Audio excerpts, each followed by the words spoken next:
1000 ரூபா தாராம் புள்ள அரிசி பருப்பு தாராம். மகட வாடி நம்ம ஓட்டு போட்டு வருவோம்.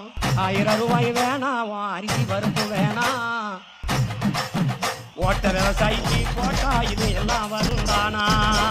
வேட்டி சேலதாரம் வேட்டி சேலதாரம் அடி ஓசி பசுந்தாராம்.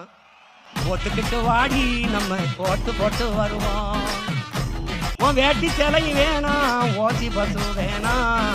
வேலை வெட்டி தந்தா இதை வாங்கிக்க வேண்டானா? என் மிக்சி கிரைண்டர் தாராம் அடி மசாலா சாமான் தாராம். என் மாமன் பொண்ணு வாடி நம்ம ஓட்டு போட்டு வருவோம். ஓ மிக்சி கிரைண்டர் வேணாம் அந்த மசாலா சாமான் வேணாம். மனங்கட்ட மாமா நான் மாத்தி போட மாட்டேன். போட்டதெல்லாம் போதும் மாமா நீயும் கொஞ்சம் மாறு. நாம பட்டதெல்லாம் போதும் இப்ப மாறணுமே ஊரு. படிக்க நல்ல படிப்பு பார்க்க நல்ல வைத்தியம். கொடுக்க போறதாரு விவசாயி சின்னம் தானே கூறு.